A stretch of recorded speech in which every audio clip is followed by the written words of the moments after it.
អភិបាលខេត្តប៉ៃលិនដោះស្រាយបញ្ចប់ទំនាស់នៅក្រៅប្រព័ន្ធតុលាការករណីគ្រោះថ្នាក់ចរាចរណ៍នៅព្រឹកថ្ងៃទី19ខែឧសភាឆ្នាំ2025លោកជំទាវបានស្រីមុំអភិបាលខេត្តប៉ៃលិនបានអញ្ជើញជួបជាមួយភាគីទាំងសងខាង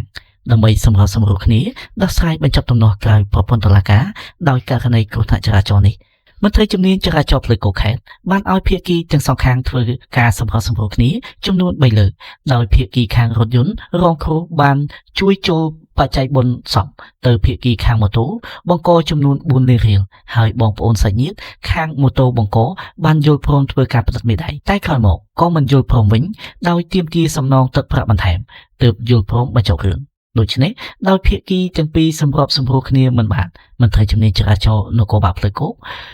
មន្ត្រីជំនាញចរាចរណ៍ផ្លូវគោក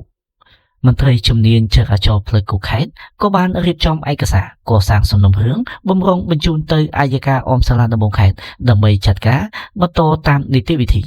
នៅថ្ងៃទី16ខែឧសភាឆ្នាំ2025តែមិនទាន់មានចំណាត់ការនៅឡើយដោយសារជាថ្ងៃចុងសប្តាហ៍រហូតមកដល់ថ្ងៃនេះក្រោយការសម្របសម្រួលពីសំណាក់លោកជំទាវបានស្រីមុំអភិបាលខេត្តដោយអនុវត្តតាមយុទ្ធសាស្ត្រសម្ដេចតេជោគឺនយោបាយឈ្នះឈ្នះទាំងអស់គ្នាភាគីម៉ូតូនិងរថយន្តតាក់ស៊ីបានឯកភាពនិងសម្របសម្រួលគ្នាបញ្ចប់បញ្ហាជាស្ថាពរធំនេះដោយមិនមានការប្តឹងផ្តល់គ្នាបន្តទៀតនោះទេព្រមទាំងស្រឡាញ់រាប់អានជាបងប្អូនក្នុងមហាគ្រួសារខ្មែរក្រោមម្លប់សន្តិភាពហើយក្នុងនោះលោកជំទាវអភិបាលខេត្តក៏បានឧបត្ថម្ភថវិកាដល់ភាគីម៉ូតូចំនួន4លានរៀលនិងភាគីរថយន្តចំនួន4លានរៀលផងដែរជនសង្ស័យតាលេលើដោយមនុស្សឈួតតែកាពិតជាមុខសញ្ញាគោះផ្ទះពលរដ្ឋសោះជនសង្ស័យម្នាក់បន្ទាប់ពីលួចគោះផ្ទះប្រជាពលរដ្ឋជាច្រើនដងត្រូវបានប្រជាពលរដ្ឋស្គាល់ភិនភាគតាមរយៈកាមេរ៉ាសុវត្ថិភាពត្រូវបានគេវាយនិងឃាត់ប្រគល់ឲ្យសមត្ថកិច្ចបង្កឲ្យមានការភ្ញាក់ផ្អើលកាលពីវេលាម៉ោង 11:30 នាទីយប់នៅថ្ងៃទី18ខែឧសភាឆ្នាំ2025នៅតាមបណ្ដោយផ្លូវ182ជិតស្តុបសំណង់12សង្កាត់ទឹកល្អកទី3ខណ្ឌទួលគោករាជធានីភ្នំពេញប្រភពព័ត៌មានពីបរិបម្នាក់នៅកន្លែងកើតហេតុបាននិយាយប្រាប់ថានៅមុនពេលកើតហេតុគេស្គាល់ច្បាស់ដោយតាមកាមេរ៉ាសុវត្ថិភាពជនសង្ស័យខាងលើតែងតែគោះផ្ទះប្រជាពលរដ្ឋនៅជិតកន្លែងកើតហេតុជាច្រើនដងមកហើយបន្ទាប់ពីបងប្អូនប្រជាពលរដ្ឋឃើញជនសង្ស័យដើរតាមដងផ្លូវក៏នាំគ្នាខាត់វាយជាច្រើនដៃនិងជើងបណ្ដាលឲ្យព្រមខ្លួនតែម្ដងដោយជនសង្ស័យខាងលើធ្វើដើរលីលើដូចមនុស្សឈួតដើរទៅនេះបន្តិចទៅនោះបន្តិចហើយប្រជាពលរដ្ឋដឹងច្បាស់និងភិនភាគខាងលើក៏តេតងទៅនគរបាលប៉ុស្តិ៍ជួយអន្តរាគមន៍និងឃាត់ខ្លួនជនសង្ស័យបានភ្លាមយកទៅសួរនាំនៅប៉ុស្តិ៍នគរបាលដើម្បីចាត់ការតាមនីតិវិធីបន្ត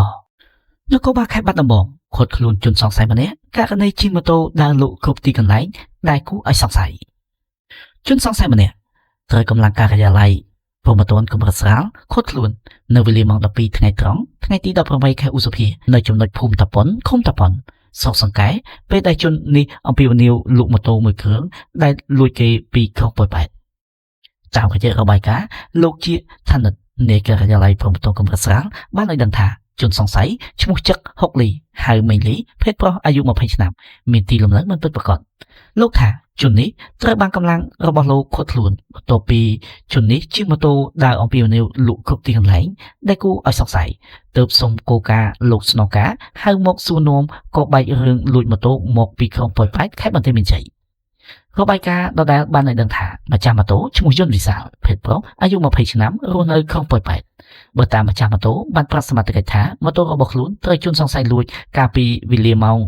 2:30 នាទីរសៀលថ្ងៃទី17ខែឧសភានៅចំណុចមុខបន្ទប់ជួលមួយកន្លែងស្ថិតនៅក្នុងភូមិប្រជាធម្មការសង្កាត់ផ្សារកណ្ដាលក្រុងប៉ោយប៉ែតខេត្តបន្ទាយមានជ័យជនរងគ្រោះបានប្រាប់ទៀតថាជនសង្ស័យខាងលើបានលួចម៉ូតូមួយគ្រឿងនិងទូរស័ព្ទមួយគ្រឿងទៀតផងតែភ្លាមខ្លួនមិនបានដាក់ពាក្យបណ្ដឹងនៅសមត្ថកិច្ចមូលដ្ឋានទេព្រោះប្រញាប់តាមរកជនសង្ស័យពេលនោះខ្លួនក៏បានជិះម៉ូតូតាមរកជនសង្ស័យហើយខ្លួនក៏ច្បាស់ពីគោលដៅជនសង្ស័យដែលជិះគេចទៅបាត់ដំបងខ្លួនក៏ព្យាយាមស្វែងរកលុះមួយថ្ងៃក្រោយក៏ត្រូវសមត្ថកិច្ចចាប់បានជនដៃដល់នេះតែម្ដងស្នងការរងទទួលផែនព្រមត្តនលោកឈឿនកំសុង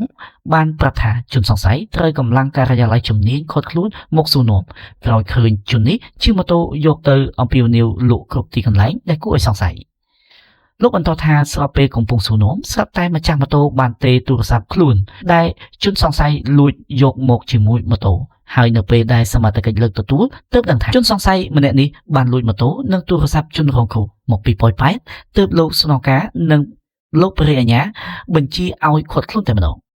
ជាមួយនឹងការឃាត់ខ្លួនមន្ត្រីជំនាញដកហូតបានម៉ូតូ2គ្រឿងនិងទូរស័ព្ទដៃ1គ្រឿងជាមួយនឹងការឃាត់ខ្លួនមន្ត្រីជំនាញដកហូតបានម៉ូតូ2គ្រឿងនិងទូរស័ព្ទដៃ1គ្រឿងផងពេលនេះមន្ត្រីជំនាញកំពុងរៀបចំសំណុំរឿងបញ្ជូនជនសង្ស័យរូបនេះទៅកាន់សាលាដំបងហើយ